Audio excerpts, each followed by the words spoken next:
মাজুলী আহতগুৰিত এতিয়া বন্য হস্তীৰ তাণ্ডৱ। চেচুগুৰি মাজৰ চাপৰি কংস চাপৰিকে ধৰি কেইবাখনো গাঁৱত ৰাতি হলেই বন্য হস্তীৰ মুক্ত চৰণীয়া পথাৰলৈ পৰিণত হৈছে। ধান কুঁহিয়াৰকে ধৰি বন্য হস্তীৰ 100-150জনীয়া দলটোৱে খেতি পথাৰ নষ্ট কৰি ব্যস্ত খেতি সাধন কৰিছে। গাঁৱৰ ৰাইজ উজাগৰে থাকি পহৰা দিয়াৰ পাছতো কাণ সাৰি দিয়া নাই বন বিভাগে। উপস্থিত আছো মাজুলী আহতগুৰিৰ এখন কৃষিভিত্তিক গাঁৱত। গাঁওখনৰ নাম হৈছে 1 নং শালপোনা। ইয়াত প্ৰায় আজি এসপ্তাহ দিনে বনৰীয়া বন্য হস্তীয়ে কৰিছে মুক্ত বিচৰণ।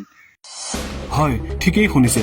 যি সময়ত বন বিভাগৰ আধুনিকৰণকে ধৰি বন্যপ্ৰাণী সুৰক্ষাৰ কথা চৰকাৰ প্ৰশাসনে কৈ আহিছে, সেই সময়ত এতিয়া বন বিভাগ কুম্ভকৰ্ণৰ নিৰ্দাত। এইখিনি প্ৰায় 15-20 ঘৰ মানুহ মানে কুঁহিয়াৰ ওপৰেদি ডাঙৰীয়াসকলে ৰাতি অহা যোৱা কৰিছে।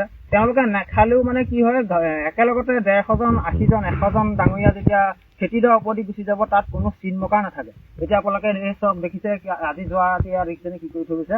গতিকে আমাৰ ইয়াত খেতি পথাৰ কৰি খোৱা মানুহহে আছে, ধৰক চাকৰিয়ালটো ইমান নাই। বছৰ দিনটোৰ জীৱিকা আমাৰ সেই কুঁহিয়াৰকেইডালৰ ওপৰতে ভিত্তি হয়। গতিকে এতিয়া চৰকাৰলৈ আমি এটা আহ্বান জনাইছো, মুখ্যমন্ত্ৰী মহোদয়লৈ। কাণসাৰ নাই মানে। হয়, আপোনালোকে শুনিছে নিশ্চয় ইয়াত কোনো বন বিভাগৰ কাণসাৰ নাই বুলি।